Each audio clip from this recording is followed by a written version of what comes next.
Okay, we finally got to why I'm dressed like this. Let's jump to 2-7.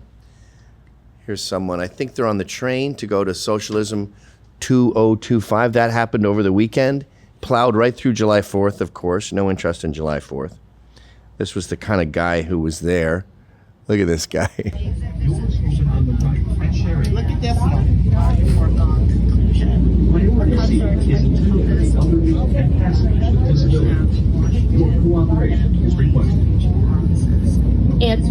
Antifa. You look like it. Antifa. You look like it. When the Ku Klux Klan and the neo-Nazis. You don't know nothing. You know nothing. And don't talk to me, weirdo. When the Ku Klux Klan and the neo-Nazis with his dumb rainbow flag and no Nazis tattooed on his neck. Okay. Would you like them to have lost World War II? Done. I'm a time traveler. Would you like there to be no American Nazi Party? Done. Well, but you got that stupid tattoo and I got rid of them with my time machine. I guess I'll call everyone who supports Trump a Nazi. Okay. I just had some pretty intense racism. But, okay, we have arrived. Change the background, Sean, to Socialism 2025. I want to be clear while we're here that this isn't just about reform and equity, but it is about a full, total and utter takedown of the United States of America. We have levels of systemic racism that cannot be fixed, and the only way to fix it is to destroy it. So if you're here and you're not actively ready to dismantle not just the police, not just the aristocracy, not just the billionaires, but the entire country, then you're not a revolutionary and you shouldn't be here. This summit is for revolutionaries only, okay? And I want to be clear here that this is not about subtlety. I'm not a radical. I'm a terrorist. I'm a revolutionary. I want to destroy America. For example, let's check in on Paula Rojas. These are all professors, by the way. All but like 2 are professors. And she's a Chilean terrorist who was in a Marxist revolution where people died. And she confessed to that in front of everyone. This is like saying you're in Hamas. There she is. She's your teacher. She's where your checks are going. You know, you busted your ass for your kid's college fund? Well, this is who's getting the money to talk to the question about violence of self-defense, I think, is really important. I would not talk about this on a camera, but I was part of, a revolutionary movement in Chile. Chile. Yes. No, I'm saying, and I could talk about it in other moments. So, yeah. No, I wasn't gonna. Yeah. Laughing. Yeah. We're all like. So, yeah. The question about... They're all wearing COVID masks, of course. Why do all these people need to stay so fucking hydrated? Yeah, 3. You've got 3 water bottles, 2 bad for the environment, 1 is your own. They're always sipping those, and you'll notice they're always on their backpacks. I should have brought a water bottle as part of my costume. Fuck. Hi, this is Anthony Cumia. Hello, I'm Gavin McInnes. And together we're Compound Censored. And we would like you to subscribe with this deal using this promo code right below me right now. Do it, because it's very entertaining. So if you go to the tweet 29, this guy, I think most of my links to this socialism conference are the same. But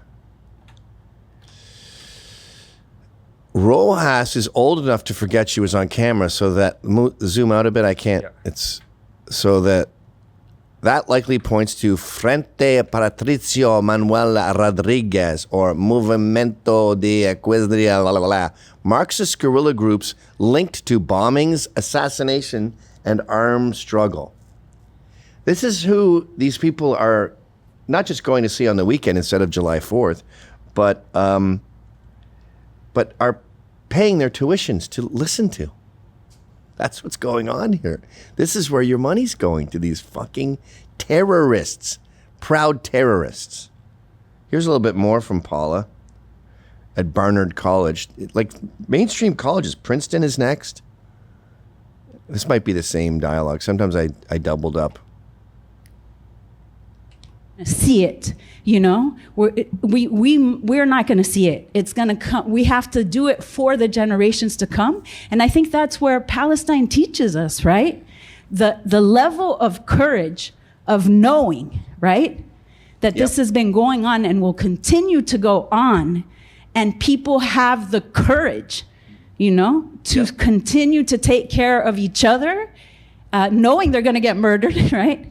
That is what we need here, now, today. And I think in this moment in the US, if we all look at each other right now, we need to look at each other. Some of us are going to get deported. Some of us are going to get locked up. Some of us are going to get murdered in this room, I'm sure. And some of us are going to be tortured. Who knows what's going to happen to us in the next few stop. years. This is all just a giant fucking LARP brought on by movies like Old Guard 2, where they think they're fucking warriors. If you're from Chile and you're now a professor at Barnard and you speak perfect English, you're one of the elites. You are a super wealthy woman who never did your laundry once. Your maid did all the laundry. Your mother never changed your diaper. That was Manuela. That was Maria. They're the ones who put the fucking Vaseline on your butthole after you shit yourself. They did all your laundry, cooked all your food. And you're talking about getting murdered? It's like the Weather Underground. Those were all that's what I was thinking. Rich, aristocratic academics. This is what academia is. It is rich kids playing Che Guevara, the same way we played cops and robbers when we were 7 years old. Let's check in on Princeton. What's the tuition at Princeton? $100,000 a year? Princeton professor Lorgia Garcia Pina, and she's here telling us how to brainwash students. Okay, that'll be handy.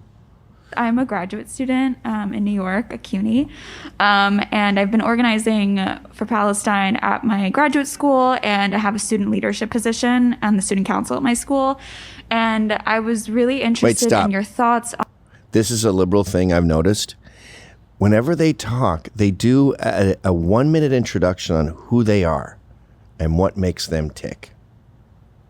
Go ahead. On organizing across disciplines, because I feel like I've experienced sort of like borders within the university on discipline lines that I was really I didn't expect, because I've always been an interdisciplinary scholar. Yeah. So I'm very comfortable crossing those lines and taking classes with everyone. And stop. They're big on I'm very comfortable in this environment. That's a thing with them. I'm very comfortable around indigenous people. I worked on a reservation. I married one, and I'm very comfortable working in that American indigenous space with ho-chunks like my wife and kids. Leadership position and having like a role organizing for Palestine, I've had challenges like making people feel like what they're studying and their role in the school that we're in, or public university, is political. Like, I think I've been told a lot of like your question, or, like computer science is like not political, and I don't know. I'm just wondering if you have any thoughts about that, like kind of reaching out past the ethnic studies, reaching out past the social sciences. Like, how do you bridge that gap? Yeah, that's it. That's a great question. I'm not sure that I have an answer. I'm finding the same challenge on the sort of the faculty side, that when for the Princeton encampment, for example. The majority of folks who came together to support students were coming from the humanities and social sciences, with the exception of Palestinian professors or people who had a political affinity because of their ethnicity and their struggle, their subject position, if you will, in the sciences. And it was really challenging for them, the kind of violence that they were facing every day just for being present. So I guess what I would say is be cognizant. So Palestinians outside of the liberal arts, they're taking STEM, right? They're in engineering, and they experience violence. So they come into their class, their physics class, and just get punched in the face. by a Jew, no doubt, by a Zionist. Of the fact Of course, the opposite is true. Jewish students are getting chased into fucking classrooms where they have to lock the door. Folks who are in sometimes in the hard sciences or in computer science or in engineering, when they join these kinds of movements, they face more resistance than you might face mean from in, smart let's say, people? a Black Studies department. So being aware of that and naming it, I think, is really important. Yeah. And it might actually allow folks to feel comfortable because they're going to be finding that support in your community. This is that a they want to Dungeons find. and Dragons I don't know if convention. you have formalized meetings. It's all or just there's like other hit ways to reach points out, but and I think saying orcs. things like, this is a safe space. So that's how you brainwash students. Go up to the writing. I want to make sure I always get the commentary from this guy. Great account. I had fun all weekend attending this through his account. How to radicalize STEM students for Palestine. We made little really easy bullet points. This is how you approach somebody. You create safe spaces. That you got to be patient if they haven't been exposed to the cause. I don't know how you'd be on this earth and not know about Palestine, but in many STEM fields, they face more resistance. We got that. By the end, this is a person that had... By the way, everyone is wearing a kafaya at this fucking thing.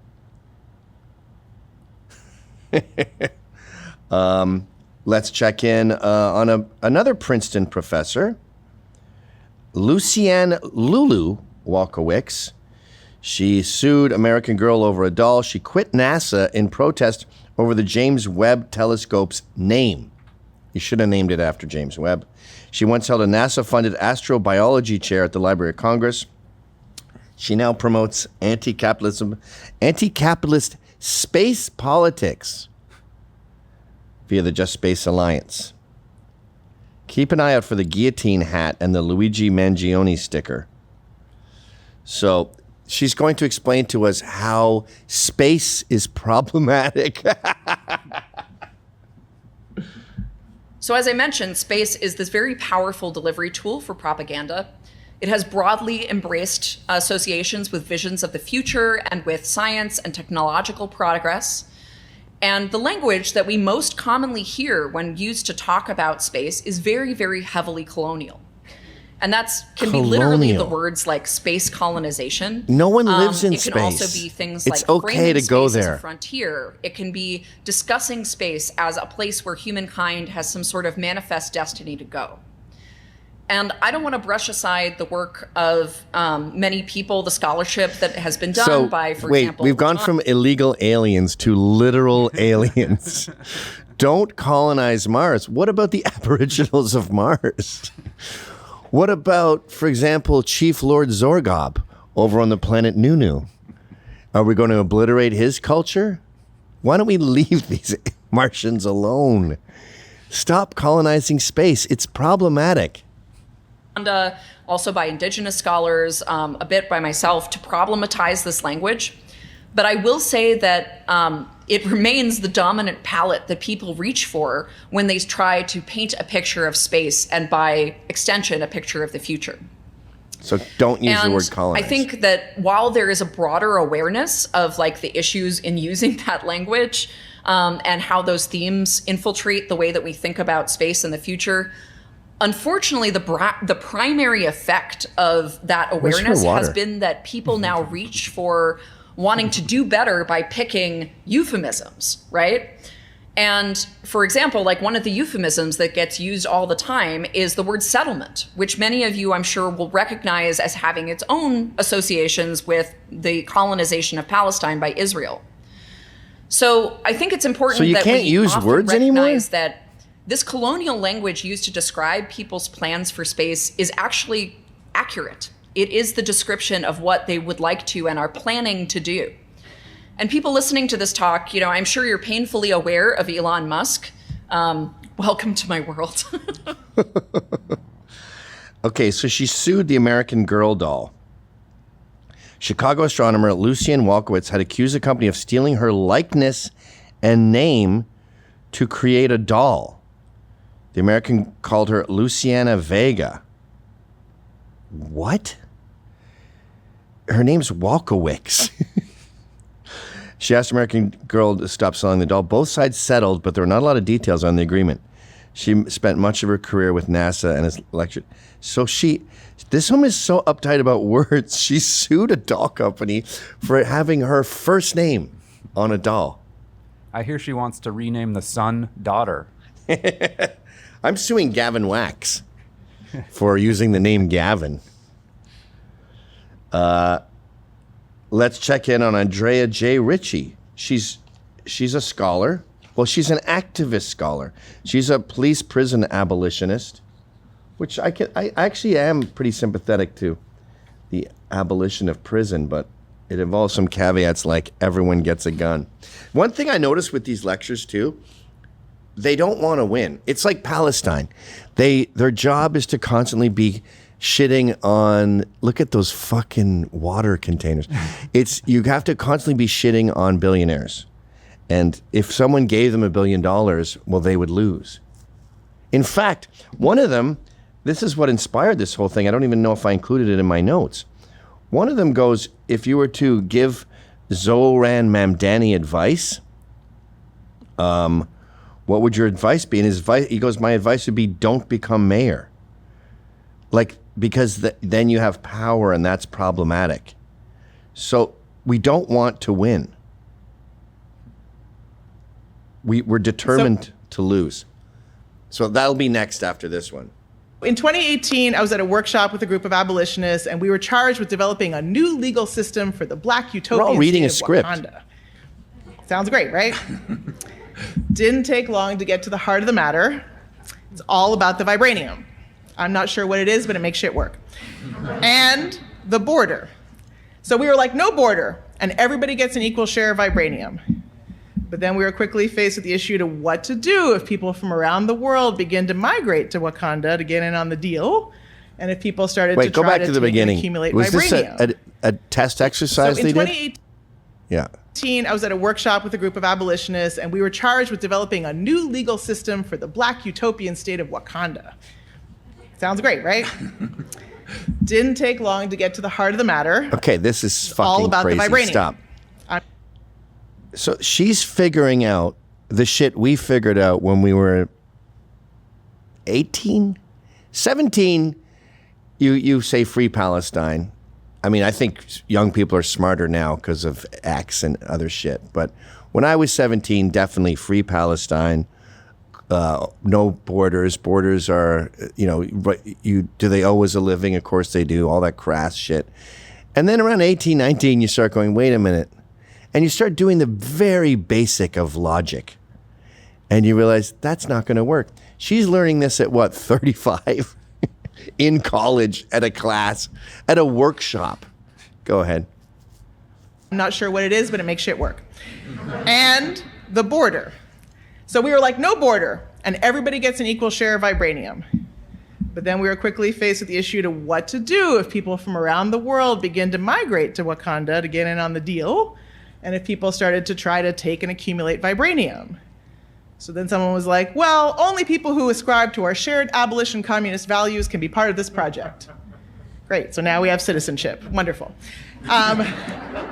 Then we were like, well, how do we know if someone genuinely ascribes to our values? Well, one answer was that we could have these witches who could ascertain people's true intentions.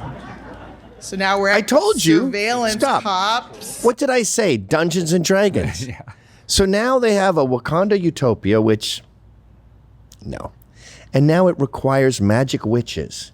Your utopia literally needs magic to work. Go ahead. They're witch cops, and they probably have fabulous outfits on, but they're still cops, right? And then another was that people would need to show their commitment to the values in practice over time. So now we have two classes of citizens and a policing process to determine whether people have crossed from one to the other. Yeah, it's called life, bitch. So in other words, even if the only rule the state enforces is everything for everyone without conditions, we still have to decide the question of how we define everything and everyone. Yeah. So the question is, are there anti-liberatory aspects and functions of the state as we know them like, are those aspects embedded within the structural DNA of states? And I'm wearing my Amilcar Cabral t-shirt today to remind me of the possibilities for liberated territories that Ruthie and Robin and others are constantly uplifting, but also to remind me to tell no lies, claim no easy victories, and to remind me that, to my knowledge, and I really hope Robin will tell me I'm wrong, but we have yet to see a vision or practice of a non-carceral state. Although there have definitely been non-carceral, because it's a retarded idea. Territorial experiment. By the way, utopia is usually used in a derogatory way. Like, no one goes, hey, I finally finished my back deck. My home is a utopia now. It's usually meant like, so your utopia, it's a sarcastic word. It's like pie in the sky. And there she is, just learning that now. So if you enjoyed that clip, then subscribe to Compound Censored using this promo code.